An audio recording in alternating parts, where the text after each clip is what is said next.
Quiero que abra su Biblia conmigo un momento en el libro del profeta Ageo.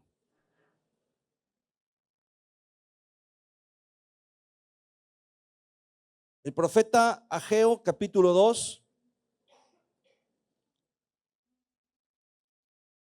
En el versículo 1 dice el Señor: en el mes séptimo, a los 21 días del mes, vino palabra de Jehová por medio del profeta Ageo, diciendo: habla ahora a Zorobabel, hijo de Salatiel, gobernador de Judá, y a Josué, hijo de Josadac, sumo sacerdote, y al resto del pueblo, diciendo: ¿quién ha quedado entre vosotros que haya visto esta casa en su gloria primera y cómo la veis ahora? ¿No es ella como nada delante de vuestros ojos? Cuando el pueblo de Israel regresó de Babilonia, regresó del cautiverio, edificaron la casa de Dios. Acuérdese que regresaron algunos con Esdras, otros con Zorobabel, otros con Nehemías, y comenzaron a edificar la casa de Dios. Pero dice la Biblia que cuando estaban terminando la casa, cuando la estaban dedicando, el templo, dice que los más jóvenes gritaban y celebraban y aplaudían y tenían una fiesta, pero los más ancianos lloraban porque decían: no, esto no es nada, ¿verdad? Porque ellos habían visto el templo que había hecho el rey Salomón en la antigüedad, y realmente el segundo templo, el templo de Esdras, realmente era muy pequeño en comparación con el templo de Salomón. Era muy pequeño, y no solamente era muy pequeño, sino la Biblia dice que cuando el rey Salomón oró para dedicar el templo, la Biblia dice que la gloria de Dios llenó el templo con una nube, de tal manera que los sacerdotes no podían, no podían ni entrar, y no podían tomar el control para llevar a cabo la ceremonia, porque la nube de la gloria de Dios estaba en ese lugar. Y entonces cuando en el segundo templo oran y dedican el lugar para el servicio del Señor, no había nube.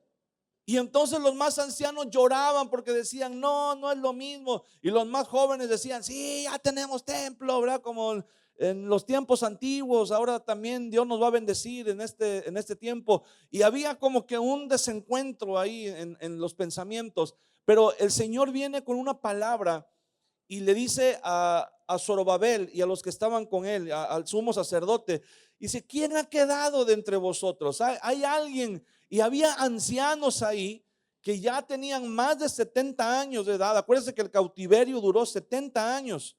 Tenían más de 70 años de edad y habían visto el templo de Salomón. Y el Señor les dice: en comparación con el templo de Salomón, dice, esta casa, este templo, dice, ¿verdad que no es nada en comparación? Si comparamos con el templo de Salomón, ¿verdad que no es nada?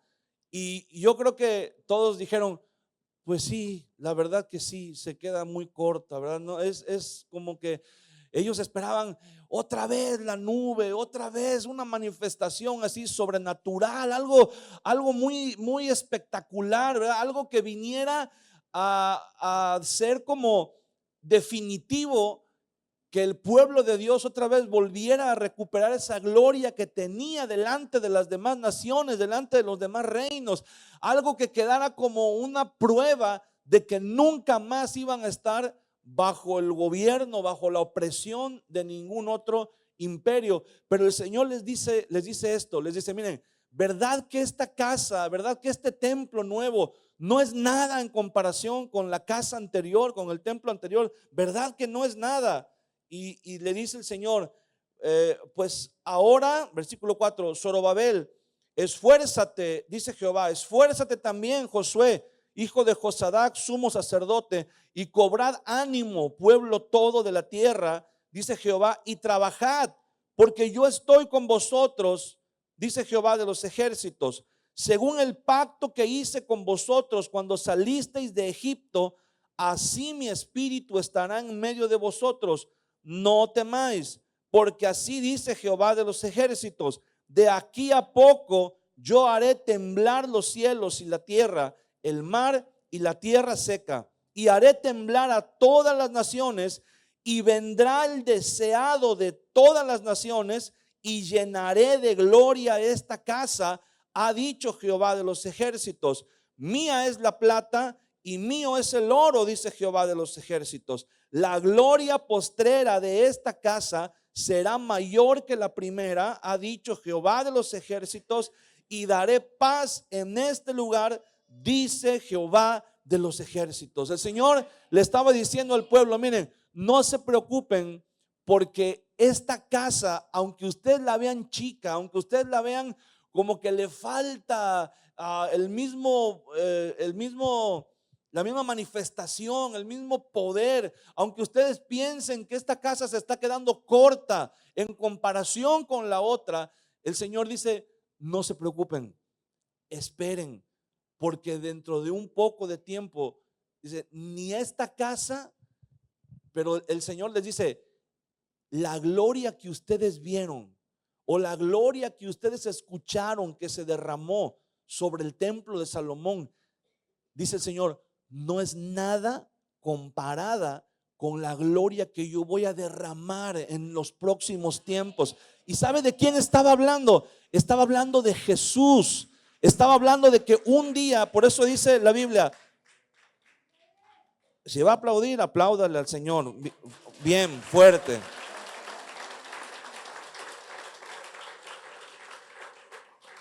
Por eso dice en el versículo 7, y vendrá el deseado de todas las naciones. Ahí estaba hablando de Jesús. Entonces el Señor dice, miren, no se preocupen.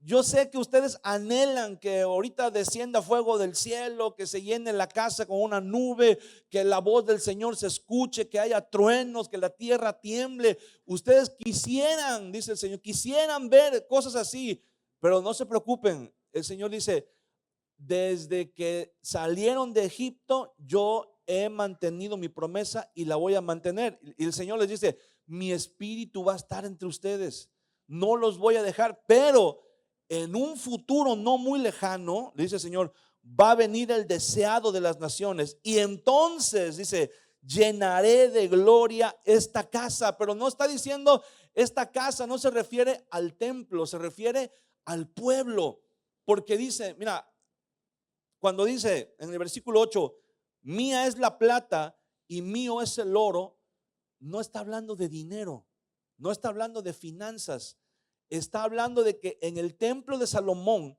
las puertas, las columnas, el interior del templo estaba forrado de oro y de plata, que representan la divinidad, la presencia de Dios. Y este templo que ellos estaban haciendo, pues sí estaba hecho de madera fina y de otros materiales, pero ya no había oro y plata como en el templo de Salomón. Entonces ellos creían que por no haber suficiente oro y plata, no estaba bien representada la divinidad, y que por eso tal vez el Señor no se manifestaba. Y el Señor dice, yo para qué quiero oro y para qué, si todo el oro y toda la plata que hay en el mundo son mías. No hace falta que las pongan en las puertas, no hace falta que las pongan en las columnas, de todos modos es mía. Dice, pero lo que verdaderamente importa, dice el Señor en el versículo 9, es que la gloria postrera, o sea, lo que yo voy a hacer, la gloria que yo voy a derramar en el futuro, dice, será mayor que la primera. La gloria que se va a manifestar por medio de Jesús, eso le estaba diciendo el Señor a ellos. Ahora para nosotros, esa gloria que se habría de manifestar por medio del Señor Jesús, ya la tenemos. Esa gloria ahora ya está en nosotros. Ahora fíjese que cuando muchos de nosotros vamos a estar en la presencia del Señor, y cuando estemos ahí, a lo mejor algunos de nosotros le vamos a preguntar a Salomón, cuando estemos ahí en el cielo, ¿verdad? Y veamos, oh, pues mire, el Espíritu nos va a dar ese conocimiento, va a decir, ahí está Pablo, ahí está Pedro, ahí está Felipe, ahí están los apóstoles, ahí están todos, y ahí está David, ahí está Moisés, ahí está Abraham, pero de repente ahí está Salomón. Y entonces muchos de nosotros probablemente vamos a ir y vamos a decir a Salomón, Salomón, Salomón, ven, dime, platícame, ¿cómo se sintió cuando la gloria de Dios llenó el templo? Después de que, hombre, te aventaste un sermón, pero tremendo, un discurso ahí. Y después de que tú terminaste de hablar, la gloria de Dios llenó el templo. Cuéntame cómo fue esa experiencia. Y Salomón nos va a decir, no, olvídate de eso. Salomón te va a decir, cuéntame cómo fue que la gloria de Dios estuviera dentro de ti. Cuéntame cómo era cuando tú orabas. Cuéntame cómo era después de que Jesús murió y resucitó. Cuéntame cómo fue ser lleno del Espíritu Santo. ¿Qué sentiste de tener la gloria que yo vi en el templo? La nube que yo vi de lejos en el templo. Cuéntame qué se sintió tenerla dentro de tu corazón. Porque ahí está la gloria de Dios, hermano. Esa gloria que el Señor dijo que sería mayor que la primera. Esa es la gloria que está dentro de cada uno de nosotros. Dile a la persona que está a un lado, dile, hermano, esa es la gloria que está dentro de ti. Esa es la gloria que está en ti. Esa gloria está en nosotros. Esa promesa que el Señor hizo, hermano, ahora está en nosotros. Ahora donde nosotros estamos, ahí está la gloria de Dios. Amén. Donde nosotros vamos, ahí va la gloria de Dios. Entonces, hermano, quiero decirle algo. Este lugar que nosotros ahora estamos usando para reunirnos, este es solamente un local, pero la iglesia somos nosotros.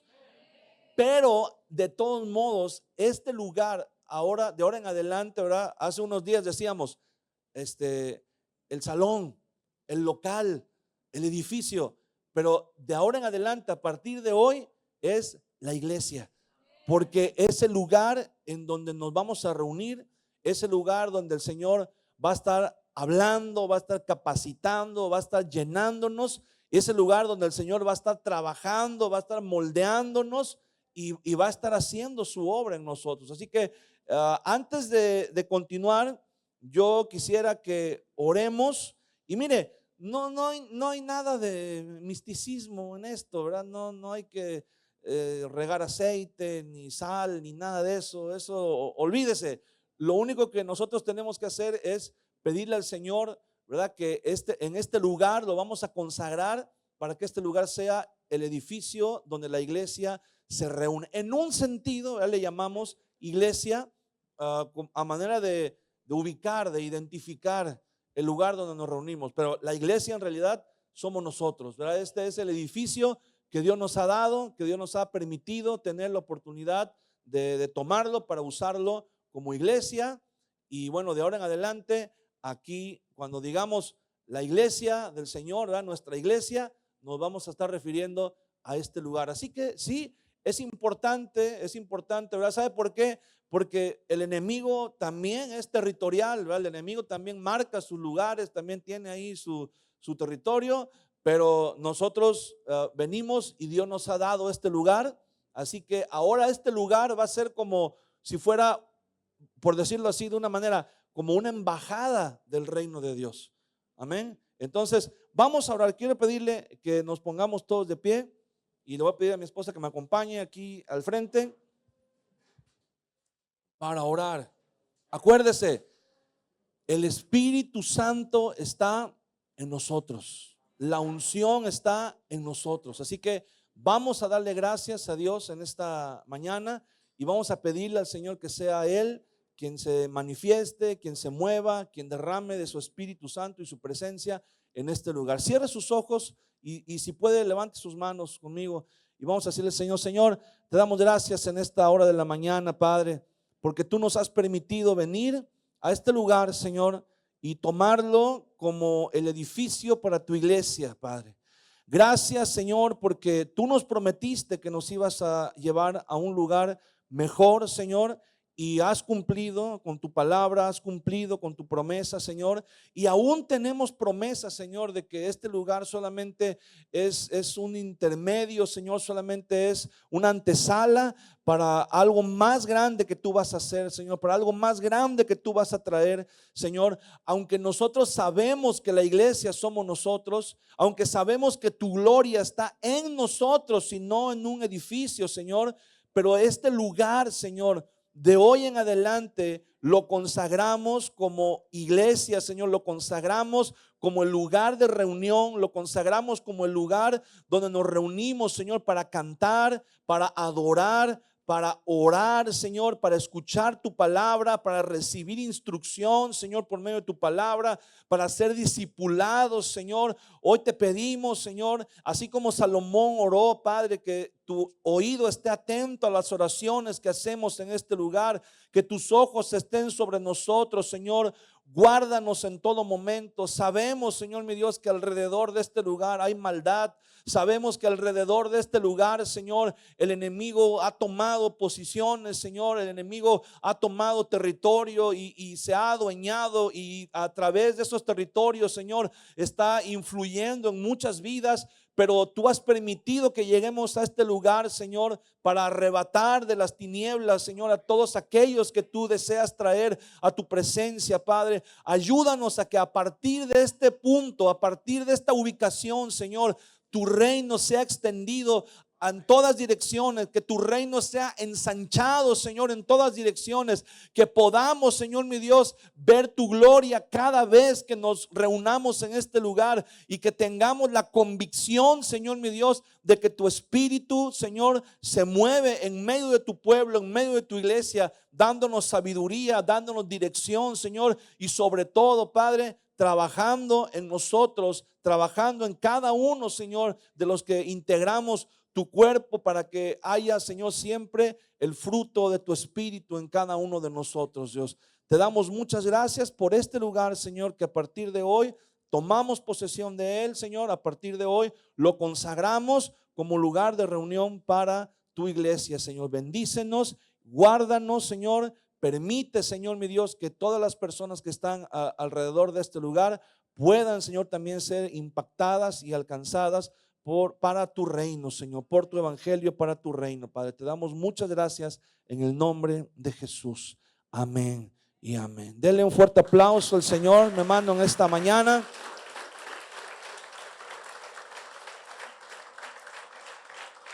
Y puede tomar su asiento, por favor.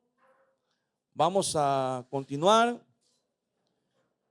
Gracias a Dios que podemos estar aquí, ¿verdad? Bueno, esperemos que nadie se haya perdido de la fecha y haya ido allá a Díaz Mirón, porque se van a encontrar con una sorpresa. Pero bueno, de todos modos, allá también hay una indicación ahí pegada en el portón.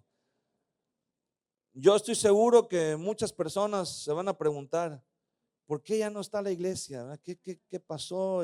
Ya no hay escándalo los domingos en la mañana, ya no hay picada los domingos en la mañana, ¿verdad? Para las personas que iban a comprar comida. Pero bueno, el Señor tiene planes para su iglesia, el Señor tiene planes para nosotros, y creemos, ¿verdad?, que el Señor, así como Él nos trajo a este lugar, pues la iglesia del Señor está creciendo, ¿verdad? La iglesia del Señor se está multiplicando, no solamente en nosotros, ¿verdad?, como comunidad cristiana Nueva Vida, sino muchas iglesias que están creciendo aquí en Veracruz, donde se está predicando la palabra del Señor, se está predicando el evangelio, y tenemos que creer que todos como pueblo de Dios, como cuerpo del Señor Jesucristo, pues estamos avanzando, y el evangelio está siendo predicado. Y dentro de poco tiempo, donde usted vaya, va a encontrar cristianos, va a encontrar hermanos. Dentro de poco tiempo, a donde usted llegue, va a encontrar gente que tiene temor de Dios, ¿verdad? Que está que siendo parte de esa expansión, de ese crecimiento del reino, y todo va a redundar en bendición. Por eso tenemos que predicar el evangelio. Amén. Y bueno, una característica de la iglesia que se necesita para estos tiempos y para esta tarea tan importante es la unidad. Y es precisamente el tema el día de hoy, la unidad. Quiero que leamos el Evangelio de Juan, capítulo 17, en el versículo 22 y 23. Dice el Señor Jesús: la gloria que me diste, yo les he dado, Fíjate, una vez más está hablando de la gloria. La gloria que me diste yo les he dado, para que sean uno, así como nosotros somos uno. Yo en ellos y tú en mí, para que sean perfectos en unidad, para que el mundo conozca que tú me enviaste y que los has amado a ellos como también a mí me has amado.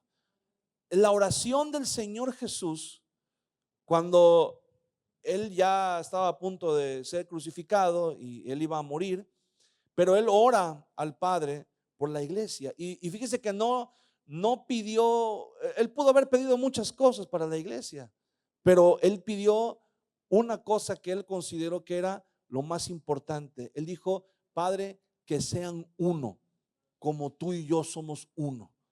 Y no está hablando de que fueran la misma persona, sino de que así como esa unidad perfecta que hay entre el Padre y el Hijo, que esa misma unidad, por eso dice el Señor, que sean perfectos en unidad.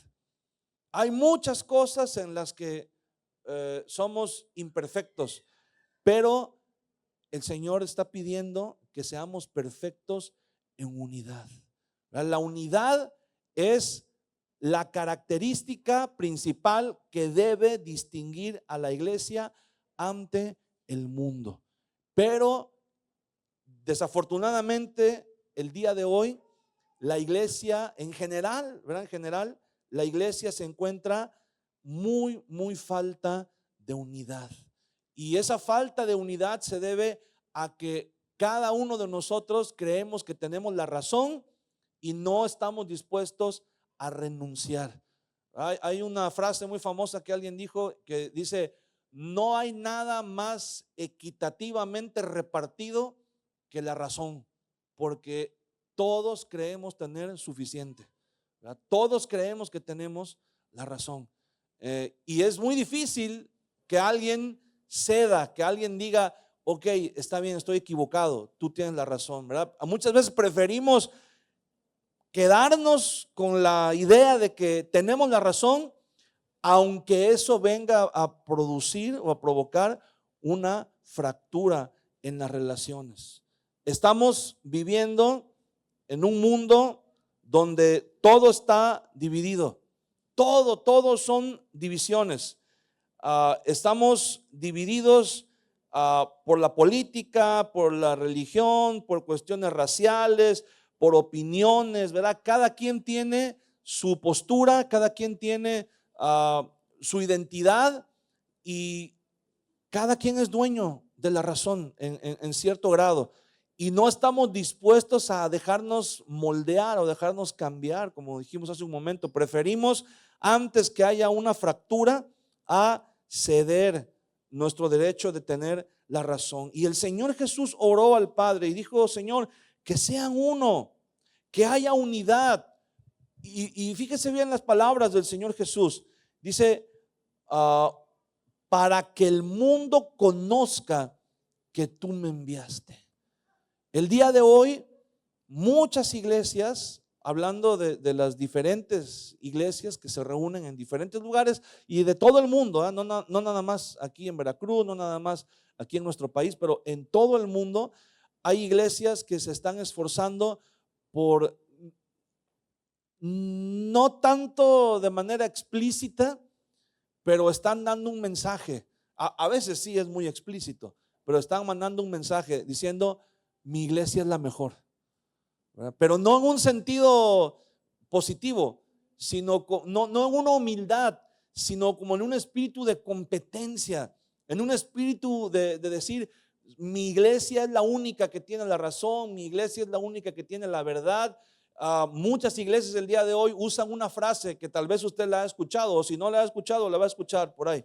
Hay una frase que dicen, o un concepto que dice: nosotros tenemos la sana doctrina, o nosotros tenemos las verdaderas doctrinas de fulano de tal, o nosotros tenemos la verdadera teología de fulano de tal. Y quiero decirle algo: la iglesia no se define, o el éxito de la iglesia éxito como el Señor Jesús definió el éxito, ¿verdad? Como la Biblia, la palabra de Dios define el éxito, que es un impacto en el mundo y que el mundo abra los ojos, que la gente abra los ojos y diga, wow, verdaderamente Dios está en la iglesia, y que la gente se acerque a la iglesia. No lo vamos a conseguir a través de tener la doctrina correcta. No lo vamos a tener a través de quién ora más, o quién ayuna más, o quién tiene más conocimiento de la Biblia, o quién tiene más tiempo de ser cristiano. Lo vamos a alcanzar con la unidad. Amén. ¿Por qué si el día de hoy, fíjese bien, el día de hoy tenemos más teología que nunca en la historia de la iglesia? El día de hoy tenemos más pruebas arqueológicas que nunca en la historia de la iglesia para demostrar que lo que dice la Biblia es verdad. El día de hoy tenemos más gente. Mire, hace unos años, tal vez 20, 30 años atrás, ¿qué trabajo costaba presentar el evangelio de una manera formal en cuanto, quiero decirle, la imagen que la gente tenía de la iglesia era que la iglesia estaba conformada por pura gente ignorante, pues, para que me entienda.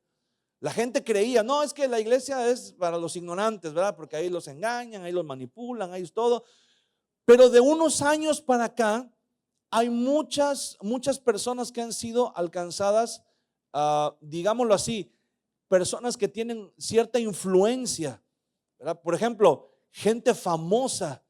Yo recuerdo que cuando yo recién llegué a la iglesia, nos daban unos Nuevos Testamentos para repartir, para evangelizar a la gente, y el Nuevo Testamento en la parte de atrás traía testimonios de futbolistas famosos que eran cristianos. Así como que para que la gente dijera, bueno, si no creo por el evangelio, creo porque los futbolistas son cristianos, ¿verdad? Y eso como que era gente de mucha influencia. El día de hoy tenemos artistas, cantantes, tenemos científicos, tenemos personas, gente muy profesional que tal vez tienen la oportunidad de pararse en un podio, ¿verdad? Hemos visto gente que cuando recibe un Oscar, por ejemplo, hablan acerca de Jesús ahí en el podio. Hemos visto gente que cuando reciben una medalla también en un podio olímpico, o cuando meten un gol, ¿verdad? En un mundial y se levantan la camisa y dice Cristo te ama o Dios es amor. O sea, cada vez estamos viendo más manifestaciones de gente cristiana. Cada vez hay más cristianos en el mundo. Y la pregunta aquí es, ¿por qué no hemos alcanzado más territorio? ¿Por qué cuando la iglesia comenzó hace 2000 años, sin internet, sin teléfono, sin tecnología, sin tantos recursos, lograron impactar todo el mundo conocido y le dieron la vuelta a la cultura, le dieron la vuelta al pensamiento, a la filosofía, influyeron? ¿Y por qué en la actualidad parece ser que es lo contrario? Parece ser que el mundo está influyendo en la iglesia. Tenemos la doctrina, tenemos la teología, tenemos los recursos, tenemos los medios, tenemos la facilidad para transportarnos, para trasladarnos de un lugar a otro. Pero ¿sabe qué es lo que no tenemos? Unidad. La gente, el mundo no va a creer que venimos de parte de Dios, que Dios nos ha enviado, que Dios está con nosotros, si no ve unidad en la iglesia. La gente puede ver, quiero decirle esto, la gente puede ver milagros, la gente puede ver paralíticos que se levantan y caminan, la gente puede ver que cae diamantes y polvo de oro aquí en el piso en la iglesia, la gente puede ver, no sé, muertos resucitados, puede ver órganos nuevos puestos dentro de una persona, pero saliendo de la iglesia parece ser que hubo un impacto en sus vidas, pero saliendo de la iglesia vuelven otra vez a la vida normal, a la vida de antes. ¿Por qué? Porque la iglesia no estamos impactando en el mundo como debería de ser. ¿Sabe por qué? Porque tenemos todo menos lo que Jesús dijo que deberíamos tener: unidad. vivimos en división, vivimos en una competencia, vivimos a ver quién tiene la razón, a ver de qué equipo somos, a qué líder seguimos, a ver qué líder es mejor, o qué pastor es mejor, o qué predicador es mejor, o tú a quién sigues en redes sociales, a qué ministerio sigues, a qué predicadores oyes. Y tratamos así como de decir, pues yo soy mejor, yo tengo la mejor doctrina, la mejor enseñanza, y entonces le ocasionamos al cuerpo de Cristo un daño tremendo. Le ocasionamos al cuerpo de Cristo un daño, hermano, que pesa más que todos los sermones y todas las oraciones y todos los ayunos. Pesa más muchas veces la falta de unidad que se manifiesta en la iglesia. Necesitamos tener unidad. Me acuerdo que hace muchos años una persona dijo en una broma muy pesada, pero dice, el cuerpo de Cristo es unido, pero un nido de víboras, dice, porque todo el mundo habla y todo el mundo se come y todo el mundo se muerde y todo el mundo, y era una broma, pero a veces no está tan lejos de la realidad, porque a veces vivimos solamente en competencia, solamente viendo, y le digo algo, muchas veces el afán de competir, el afán, todavía si fuera una competencia honesta, todavía si fuera una competencia limpia, pero a veces en nuestro afán de sobresalir caemos en el error de ponerle el pie al otro. Entonces, muchas veces para poder decir yo soy el mejor, o yo tengo, mi iglesia es la mejor, tengo la mejor iglesia, o tengo los mejores pastores, a veces pareciera ser que parte de los requisitos es dejar mal a los demás, ¿verdad? O yo tengo el mejor ministerio, yo tengo el mejor liderazgo, yo tengo el mejor equipo, gente que me sigue. Pareciera ser que el requisito es, pero fulano de tal hace esto, pero los hermanos de tal hacen esto y todo. Y pareciera ser, de verdad, que es como una competencia, pero deshonesta. Y eso no es correcto. Vamos a ver, el Señor nos mandó tener unidad. Y vamos a ver 5 beneficios que la unidad nos trae como iglesia. Primera de Corintios capítulo 1.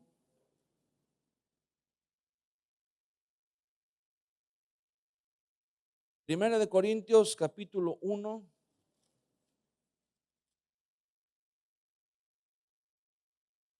Versículo 10.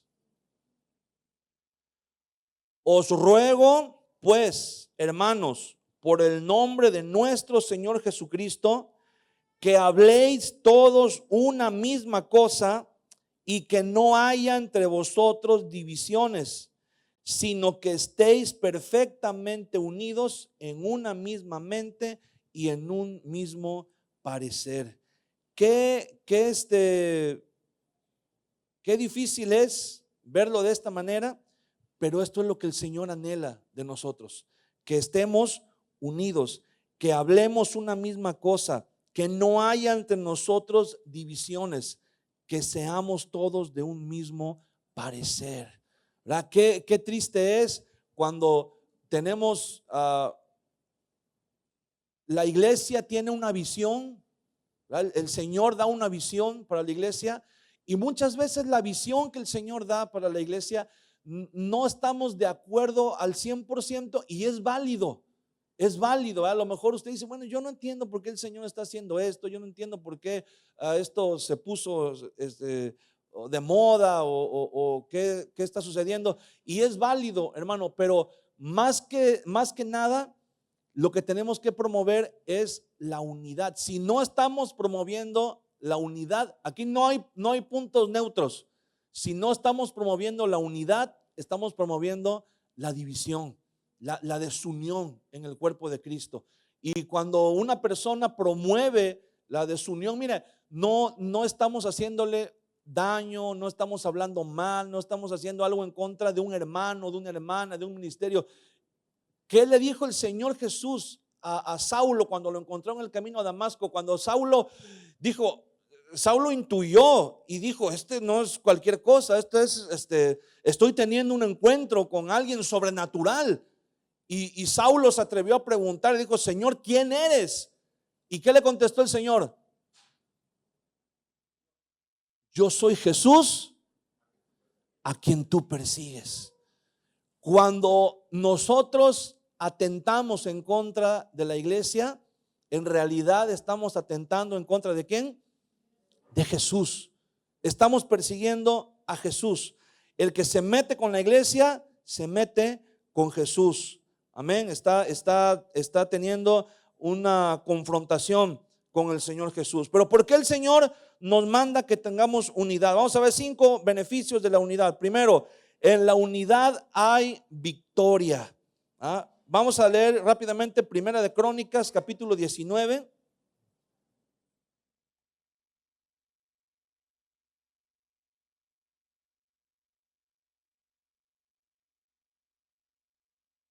Primera de Crónicas, capítulo 19, versículo 11, 12 y 13.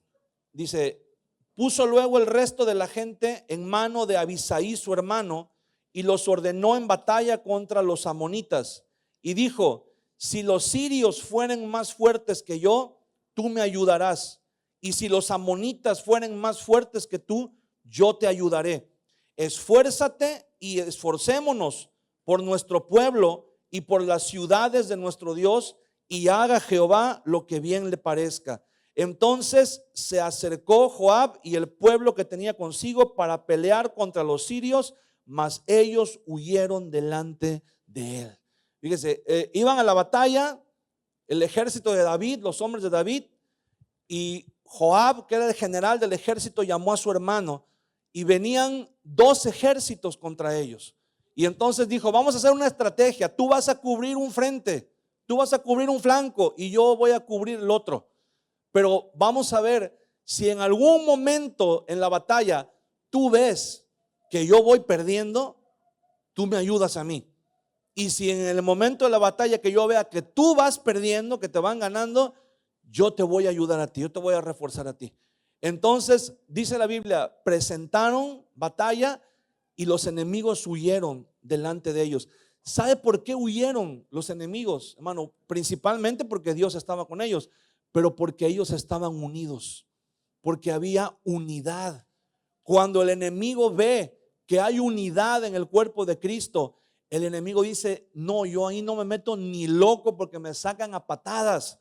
Pero si el enemigo ve y se da cuenta y dice, ahí hay gente en la que yo puedo encontrar eco, ahí hay gente en la que yo puedo encontrar afinidad, en la que yo puedo encontrar, ¿verdad? Que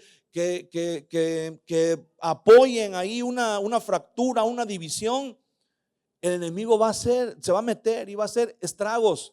Pero cuando el enemigo ve que hay unidad, que cuando alguien está siendo débil, siempre hay hermanos que estén dispuestos a ayudarle. Siempre hay hermanos que estén dispuestos a fortalecer las manos débiles. Que cuando alguien está pasando por un momento difícil, siempre va a haber alguien que va a estar orando, que va a estar intercediendo, que va a estar diciendo, ¿en qué te puedo ayudar? ¿En qué te puedo apoyar? O que van a estar al pendiente, al cuidado. Cuando el enemigo ve un pueblo unido, una iglesia unida, hermano, el enemigo, como decimos comúnmente, ¿verdad? Le mide el agua a los tamales, ¿verdad? No tan fácilmente se va a encontrar por dónde entrar, por dónde meterse. Y eso tenemos que aprenderlo. Le voy a decir por qué. Porque decía un pastor amigo hace muchos años, decía, cuando el diablo fue a la escuela, no aprendió a sumar, ni a restar, ni a multiplicar, pero aprendió a dividir. Él sabe, él es experto en dividir. Él es experto en poner discordia, en sembrar discordia. Él es experto en venir y decirte en el oído, mira, eso que están haciendo, eso no es de Dios. Eso que el pastor dijo, eso que los hermanos están trayendo, eso que los hermanos están diciendo, no es de Dios. No lo hagas, no lo sigas, haz esto, haz campaña, manifiéstate, ¿verdad? Y a veces empezamos a prestar oídos porque a veces no estamos de acuerdo en cosas que se hacen o en cómo se hacen las cosas. Y como lo dijimos hace un momento, es completamente válido. es normal, pero si yo no estoy de acuerdo en algo que mi hermano está haciendo, hermano, hay algo que se llama ética, hay algo que se llama responsabilidad. Si yo en algún momento siento que un hermano está haciendo algo incorrecto, ¿qué es lo que dijo Jesús? Llámalo a solas y habla con él, ¿verdad? Háblalo y platica y dile, hermano, mira, veo que está pasando esto, te veo así, te veo medio raro, o escuché que dijiste esto. ¿Qué pasó? ¿Cómo estás? ¿En qué te puedo ayudar? ¿Necesitas algo? ¿Por qué estás haciendo esto? Y cuando muchas veces escuchamos la explicación del hermano, decimos, ok, no pasa nada, ya me había preocupado, todo está bien, todo está normal, todo está tranquilo. Y se arreglan las cosas. O muchas veces podemos, ¿verdad? Yo sigo a algunos maestros por medio de internet de una escuela que está en otro país y dan algunos cursos.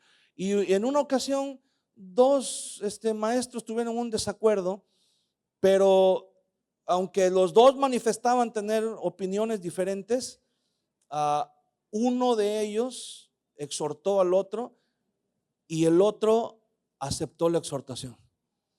El otro aceptó y dijo, está bien, hermano, acepto que me equivoqué, acepto que cometí un error y acepto la exhortación, ¿verdad? Y eso fue un ejemplo público, fue un ejemplo para muchos de cuando un hermano dice, ok, está bien, me estaba yo saliendo un poquito del camino, pero gracias, me llamaste la atención y ya entendí, ya vi en qué estaba yo, en qué la estaba yo regando, ¿no? Y eso es algo muy bueno porque la Biblia dice en Ezequiel capítulo 3, el que haga volver a un impío de su camino, ¿verdad? Al que se haya desviado, dice, cubre multitud de pecados, habrás ganado a tu hermano, es una bendición. Pero hermano, qué triste es cuando no estamos de acuerdo con algo o algo no nos gusta, algo que alguien dice o que alguien hace no nos gusta, y lejos de hablar con la persona, lejos de decir qué está pasando, en qué te puedo ayudar, en qué te puedo, lejos de eso comenzamos a hablarlo de otra manera, ¿verdad? Comenzamos a hablarlo con gente, comenzamos a decir, ¿y cómo ves lo que está diciendo el pastor?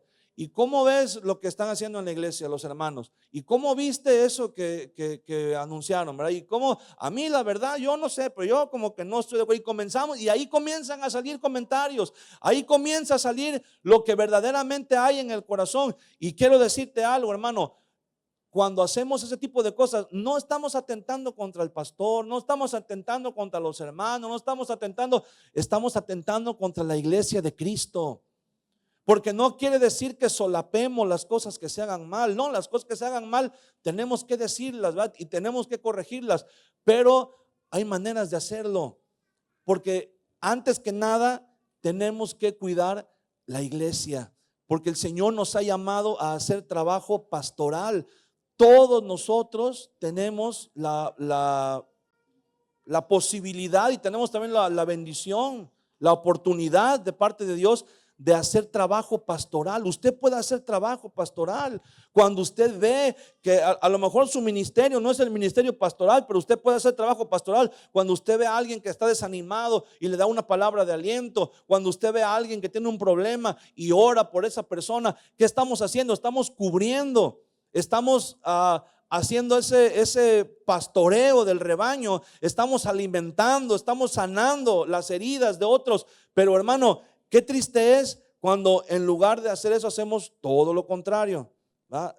Vamos sembrando discordia y vamos, en lugar de cubrir a los hermanos que están siendo vulnerables a los ataques del enemigo, dice antes, ¿verdad? Ya gracias a Dios nadie dice eso, pero antes había un dicho muy común que era en las iglesias que decía que el ejército de Dios es el único ejército que no necesita cruz roja, que no tiene cruz roja, porque al que cae herido, ahí en el piso lo rematan. Nadie se ocupa de los enfermos, nadie se ocupa de los heridos. No necesita cruz roja, porque el que cae herido o el que cae enfermo, ahí mismo en el piso lo rematan, ¿verdad? Entonces, bueno, pero tal vez eso fue en un momento, ¿verdad? Pues ya fue hace mucho tiempo. Ahora ya eso ya pasó, ya eso fue en otro tiempo, ¿verdad? Dile a la persona que está junto a ti, dile, eso ya pasó, hermano.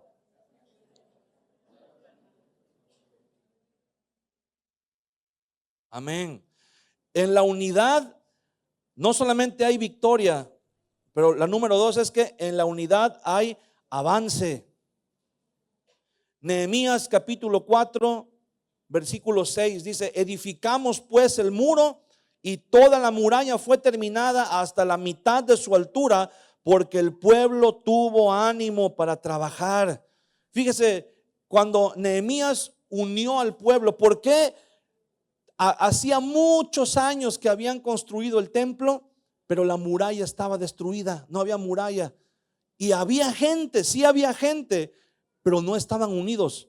Pero bajo el liderazgo de Nehemías, la gente se unió y dice que tuvieron ánimo para trabajar, para edificar. Cuando se unieron, hermano, avanzaron. Fíjese, no avanzaron cuando eran muchos, no avanzaron cuando tenían recursos, porque ya a esas alturas ya tenían muchos recursos, ya habían pasado muchos años, ya mucha gente había recuperado sus parcelas, su ganado, ya la economía estaba otra vez creciendo, pero no avanzaron cuando hubo economía, avanzaron cuando hubo unidad. Cuando el pueblo se unió, dice que cuando fueron de un mismo sentir, de un mismo ánimo, todos juntos avanzaron. Hermano, en la iglesia podemos tener los mejores proyectos, podemos tener las mejores ideas, podemos tener la mejor disposición, la mejor iniciativa, pero si no tenemos unidad, no vamos a poder avanzar en la tarea que el Señor nos ha encomendado. No vamos a poder avanzar. ¿Sabe por qué? Porque estamos en cierto modo, estamos unidos en el sentido de que somos el pueblo del Señor, somos la iglesia de Cristo. Pero haga de cuenta que si estuviéramos todos atados por una misma cuerda y esa cuerda fuera a cada uno de ustedes, a cada uno de nosotros, la única manera de avanzar es que todos avancemos en la misma dirección. Si unos tratan de ir hacia un lado y otros tratan de ir hacia otro lado, ¿qué va a pasar? Nada más nos vamos a balancear, ¿verdad? A un lado y al otro, a un lado y al otro. Si no hay unidad, si no hay coordinación, no vamos a poder avanzar. Una vez me acuerdo que fuimos a la ciudad de Orizaba, porque se abrió una iglesia, se abrió un centro de rehabilitación allá en la ciudad de Orizaba y nos pidieron apoyo, fuimos a apoyar a algunos hermanos y el domingo en la tarde, después de la iglesia, fuimos a un lugar, es muy famoso, pero no recuerdo el nombre, donde hay un lago muy grande y hay ojo de agua se llama. Bueno, si usted conoce ahí es, pero hay unas pequeñas lanchitas que se rentan, ahí usted paga y se sube una lancha y 2 personas pueden remar. Entonces pues nos formamos parejas, ¿verdad? Y pues cada pareja se subió en una lancha y íbamos remando. Pero hay una parte donde hay una caída de agua, hay una pequeña, no es una cascada en sí, pero sí es una caída de agua como de poco más de 1 metro, y entonces no te puedes acercar ahí porque la corriente te puede jalar y se voltea la lancha, ¿no? Y no te ahogas, no hay mucha profundidad, pues el agua está helada, entonces nadie se quiere caer de la lancha. En un momento nos descuidamos y cuando nos dimos cuenta ya estábamos cerquita del borde donde estaba la caída de agua y entonces pues entramos en pánico, ¿verdad? Estaba un hermano ahí conmigo en la lancha. Digo, tenemos que remar, vamos a remar, y en la desesperación empezamos a remar, pero no avanzábamos, nada más dábamos vueltas, porque no estábamos remando en la misma dirección, estábamos remando en direcciones contrarias, y eso provoca que la lancha nada más da vueltas y nos estaba llevando la corriente, ya nos íbamos a caer, hasta que tuvimos que hacer un alto y tuvimos que decir, espérate, vamos a coordinarnos, ¿verdad? Es hacia allá y vamos y pues gracias a Dios no nos caímos, ¿verdad? Porque sí estaba bien frío el agua. Cuando no hay coordinación, cuando no hay unidad, no vamos a avanzar, nada más vamos a dar vueltas en el mismo lugar.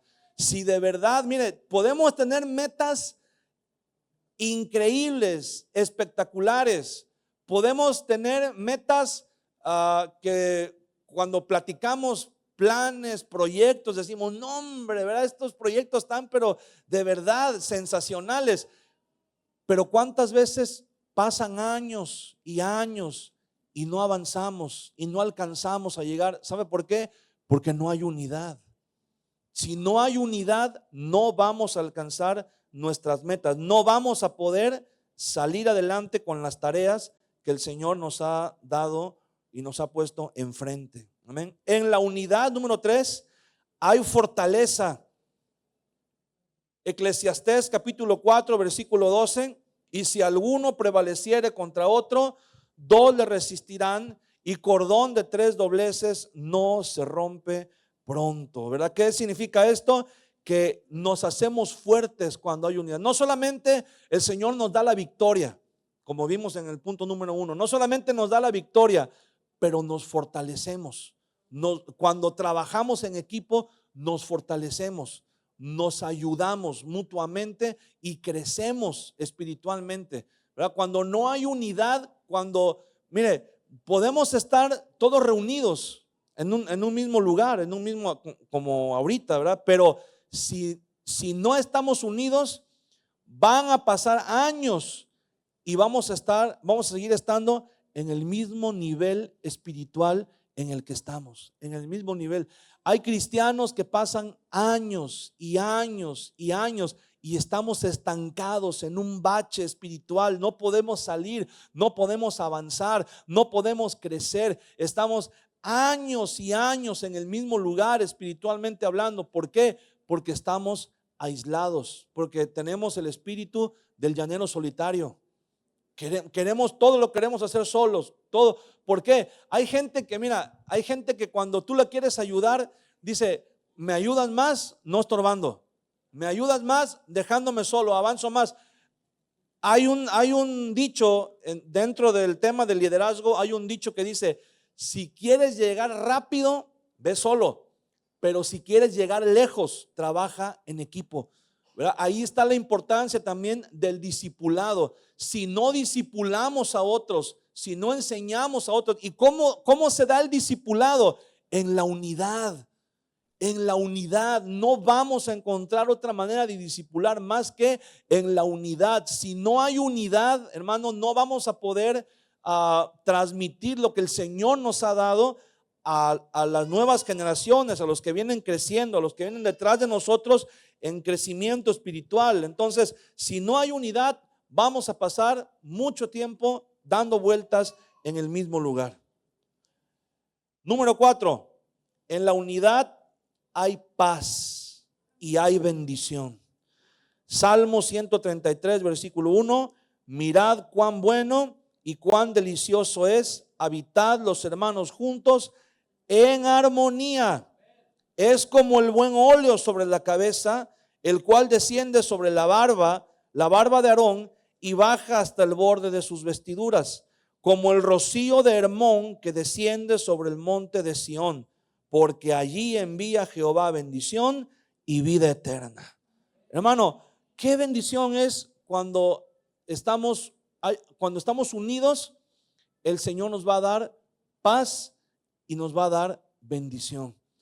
Hay muchas personas, mire, desde hace ya varios años, yo recuerdo que hace muchos años se puso de moda aquí en México, ¿verdad? Porque en otros países ya era algo muy común, la famosa escuela en casa, el homeschool que le llaman, en donde a través de un programa, bueno, antes era por correspondencia, ahora ya es todo por internet, pero antes por correspondencia te enviaban un paquete con libros y la persona los estudiaba en su casa y presentaba los exámenes, estudiaba, se presentaba en un lugar para hacer los exámenes, y entonces muchos niños crecieron con ese programa, por el trabajo de los padres, por las circunstancias en las que se encontraban, muchas veces de salud, no sé, por diferentes razones, pero muchos niños tomaron ese modo, esa modalidad del homeschool y aprendieron, crecieron en conocimiento,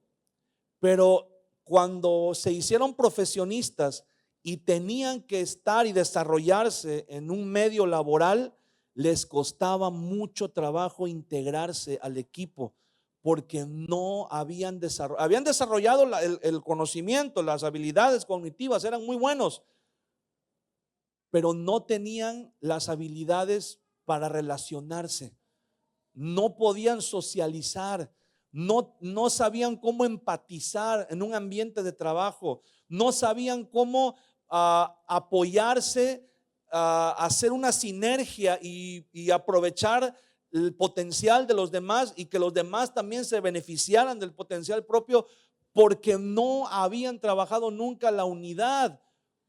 Porque miren, los niños cuando son pequeños, todos los niños cuando van al kinder los ponen a jugar en equipo.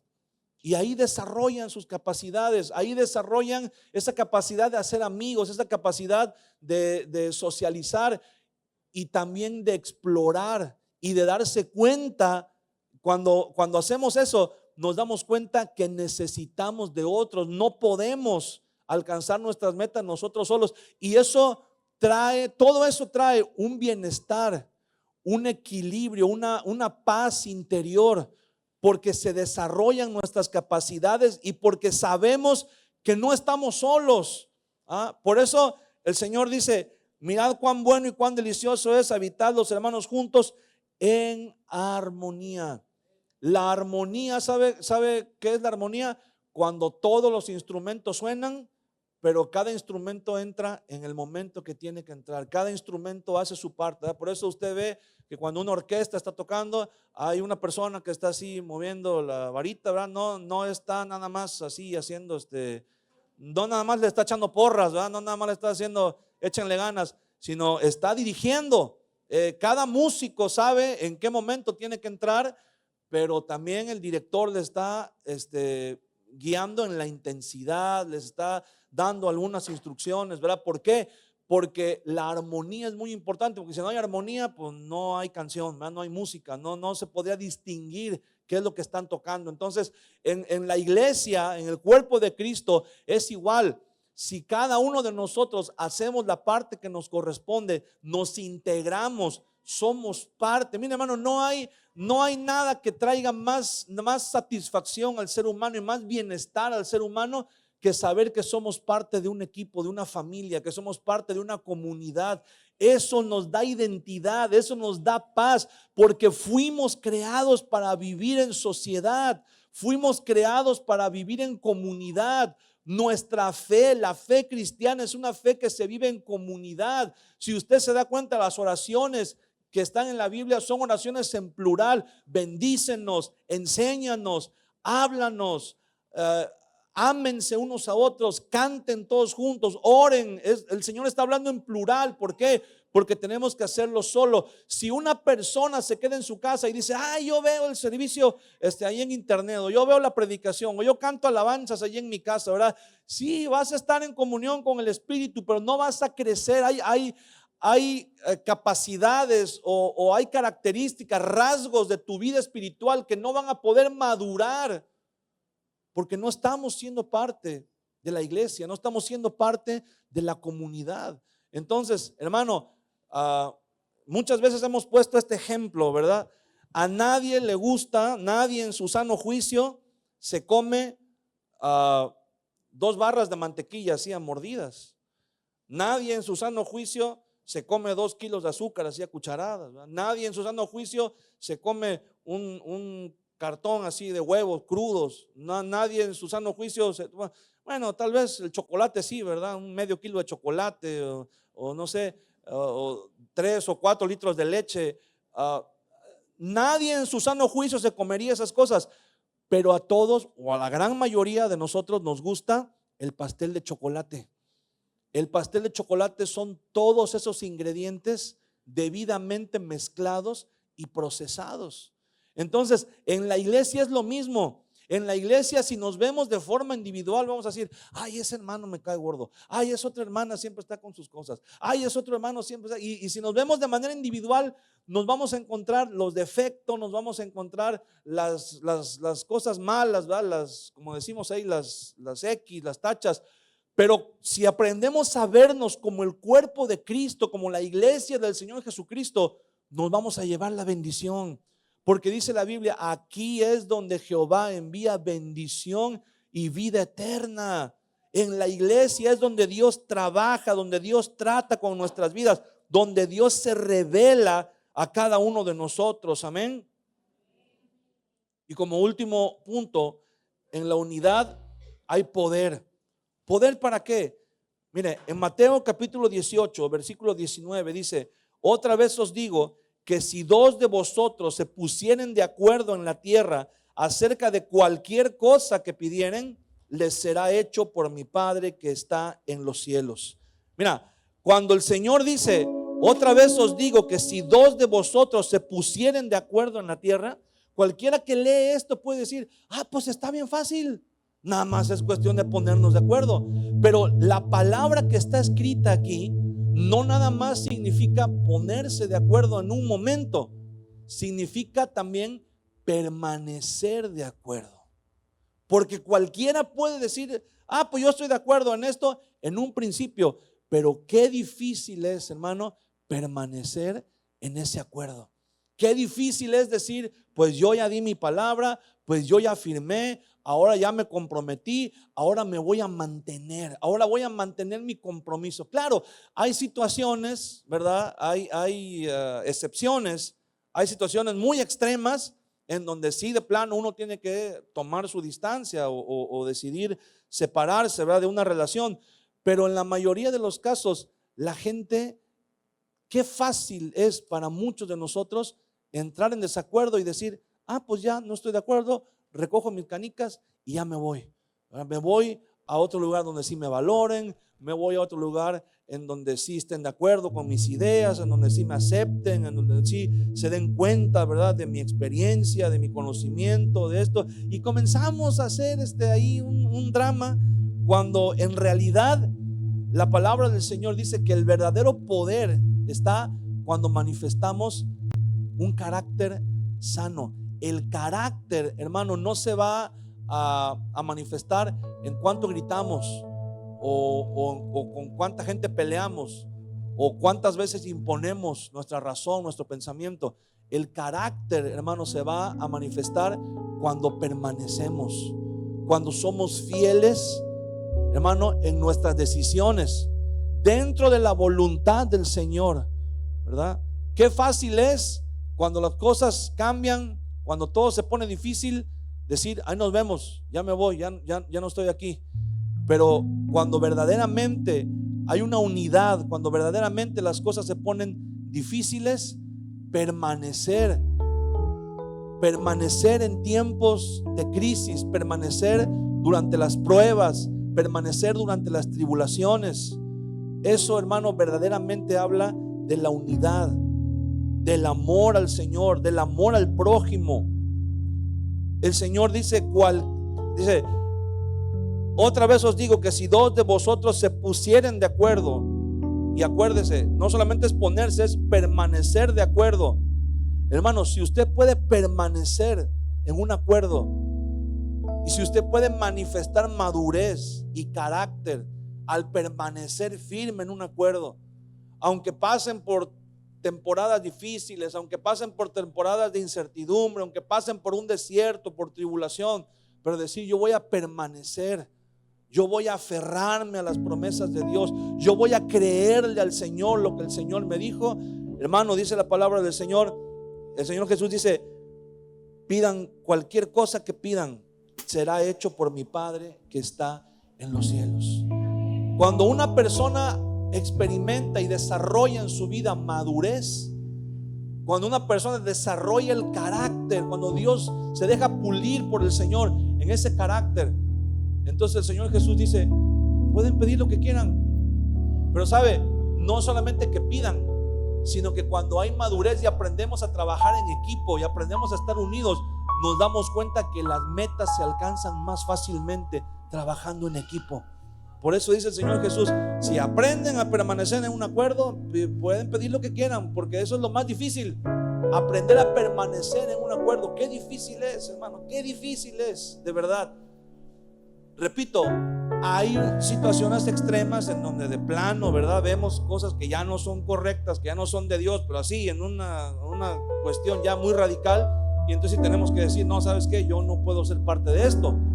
Pero cuando los factores son externos, cuando estamos pasando por tiempos difíciles, cuando estamos imagínense, Job, mire, Job es un ejemplo tremendo, porque cuando lo perdió todo, la esposa le dijo: ahí nos vemos, adiós, maldice a Dios y muérete. Y se fue.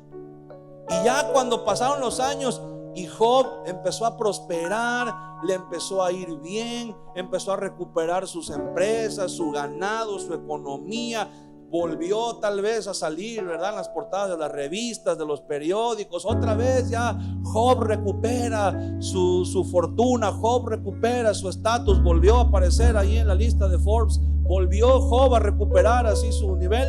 Y entonces sus amigos que estaban con él le dijeron: Job, nada más una cosa te queremos decir: no vayas a regresar con tu ex, porque te va a venir a buscar. Ya que te vea que ya estás bien, que ya estás otra vez estable, que otra vez tienes, va a volver a aparecer, Job, ten cuidado. Yo me imagino a Job así como el meme del perro ese que le están diciendo: no vayas a hacer esto, y el perro está con los ojos así como diciendo: si supieras.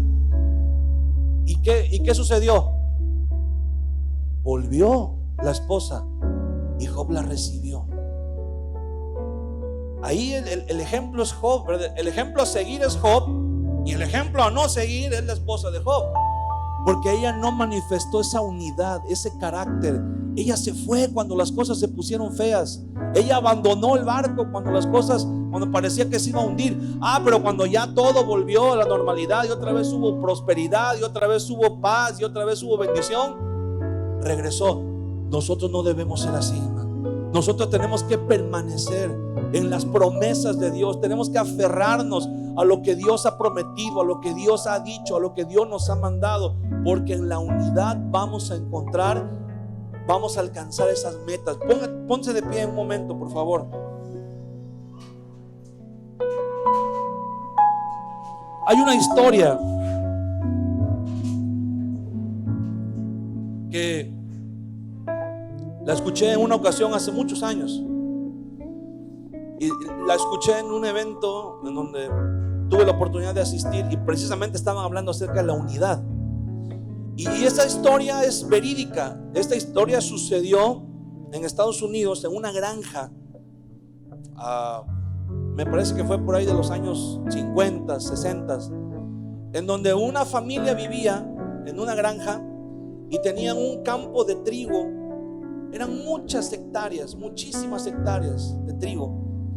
Y cuando el trigo crece, uno de los cuidados que la gente debe tener es que cuando el trigo crece tienen que tener mucho cuidado que los niños pequeños no entren en el trigal, porque se pueden perder.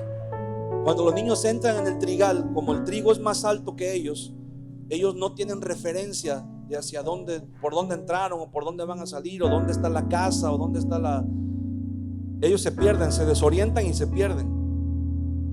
Y un día, cuando la familia estaba ahí desayunando en la casa, no se dieron cuenta que una niña pequeñita que apenas estaba empezando a caminar salió de la casa y se metió en el trigal y se perdió. Y empezaron a buscarla, y cuando no la encontraron ni en la casa ni en el patio, entonces intuyeron que había entrado en el trigal y comenzaron a buscarla y comenzaron a gritar por su nombre. Y entonces fueron y avisaron a vecinos que estaban en las otras granjas alrededor, y empezó a venir gente. Empezaron a entrar en el trigal a buscar a la niña y le gritaban, y ellos sabían que el peligro era que si llegaba el mediodía y la niña estaba perdida en el trigal, el sol era tan intenso que la niña se podía deshidratar y podía morir ahí en ese lugar. Entonces mucha gente empezó a llegar y empezaron a entrar en el trigal y a buscarla, a buscarla, a buscarla. Y ya cuando llevaban muchas horas y no la encontraban, alguien dijo: vamos a salirnos todos. Se salieron todos del trigal, y entonces dijo: vamos a hacer algo. Dice: vamos a agarrarnos de las manos todos, vamos a hacer una fila muy grande, vamos a agarrarnos de las manos, y así agarrados de las manos vamos a entrar caminando, vamos a peinar el trigal, y alguien tiene que encontrar a la niña. Y entraron así todos agarrados de la mano, y a los pocos metros alguien gritó: aquí está. Y todos se acercaron a donde habían dicho que estaba la niña, y encontraron a la niña. Ya había muerto, ya había muerto por el sol la hizo que se deshidratara y la niña murió. Y cuando hicieron el funeral de la niña, estaban todas las personas ahí reunidas en la iglesia, y el papá de la niña dijo: yo quiero darles las gracias a todos los que vinieron para ayudarnos a buscar a mi hija de todo corazón. Gracias por sus buenas intenciones. Dijo: pero no puedo quitarme de la mente un pensamiento. Si nos hubiéramos unido desde antes, tal vez hubiéramos encontrado a mi hija con vida todavía. Y esta enseñanza es que no tenemos que esperar a que sea demasiado tarde para unirnos. No tenemos que esperar a que sea demasiado tarde para decirle: Señor, perdóname si en algún momento he fomentado la desunidad. Perdóname si en algún momento he fomentado que haya fractura, que haya división. Pero Señor, queremos permanecer unidos. ¿Por qué no cierras tus ojos un momento en la presencia del Señor? Y si puedes, ahí donde estás, levanta tus manos y dile: Señor, enséñanos a caminar en unidad. Enséñanos a vivir en esa unidad a la que tú nos has llamado, a la que tú nos exhortas por medio de tu palabra, Señor. Ayúdanos a renunciar a nuestro egoísmo. Ayúdanos a renunciar a nuestra soberbia. Ayúdame a mí, Señor, a renunciar a mi soberbia. Ayúdame a mí, Señor, a renunciar a ese orgullo, Señor, a esa aparente superioridad. Y ayúdame a ver a los demás, Señor, como mis hermanos en Cristo, como personas que valen lo mismo que yo, que valen tu sangre, Señor. Ayúdame, Señor, a desistir si es que en algún momento ha habido en mí esa intención, ese empuje, ese impulso, Señor, tal vez por sembrar discordia, tal vez por manifestar, porque a veces uno siente coraje y en ese coraje uno habla de más. A veces se van las palabras, a veces se van los comentarios, a veces de manera como un chiste, a veces, pero aún sin que sea nuestra verdadera intención, Señor, muchas veces provocamos fracturas, provocamos división. Señor, ayúdanos a ser agentes de unidad en medio de tu iglesia, Señor. Ayúdanos a promover la unidad en medio de tu iglesia, Padre. Ayúdanos a permanecer unidos. Pon amor, Señor, entre nosotros. Ayúdanos a amar. Hoy renunciamos a esa falsa sensación de superioridad. Hoy renunciamos a esa falsa sensación, Señor, de tener la razón siempre por encima de los demás. Y hoy nos humillamos delante de ti y te decimos: Señor, ayúdanos a ser parte de tu iglesia. Ayúdame a integrarme en tu iglesia. Ayúdame a promover la unidad, Señor, porque por medio de la unidad tú nos darás la victoria. Por medio de la unidad tú nos darás crecimiento. Podremos avanzar hacia las metas. Por medio de la unidad, Señor, tú nos vas a bendecir, nos vas a dar paz. Por medio de la unidad vamos a crecer espiritualmente, Señor. Ayúdanos a contribuir en la unidad, Señor. Que cuando alguien venga a decir algo, cuando yo escuche algún comentario o algo, Señor, que ese comentario muera conmigo. Que yo ya no sea capaz de repetirlo a alguien más, que yo ya no sea capaz de replicarlo, que yo no sea capaz, Señor, de seguir con esa cadena, Señor, sino que cualquier comentario, cualquier desacuerdo, cualquier idea que vaya en contra de la unidad muera en mis oídos, Señor. Que mi lengua no lo repita, que muera en mis oídos, Señor. Y que yo pueda llevarlo a ti en oración y decir: Señor, ¿de qué manera puedo fomentar la unidad? ¿De qué manera puedo contrarrestar el espíritu de división que quiera venir a manifestarse, Señor? En el nombre de Jesús te pedimos, Señor, ayúdanos a ser agentes de unidad. No solamente en tu iglesia, pero en la familia, Señor. Que en nuestra familia seamos agentes de unidad. Que en nuestro trabajo, que en nuestra escuela seamos agentes de unidad. Que promovamos la unidad, Señor, para que el mundo crea que tú nos enviaste. Para que el mundo crea que tú estás con nosotros, Señor. No por la doctrina, no por la experiencia, no por los recursos, no por las apariencias, Señor, pero por la unidad. Por la unidad, Señor. Ayúdanos a caminar como un solo cuerpo. Ayúdanos a caminar con unidad, Señor. Levanta tus manos un momento en la presencia del Señor. Vamos a tomarnos un par de minutos para adorar a Dios.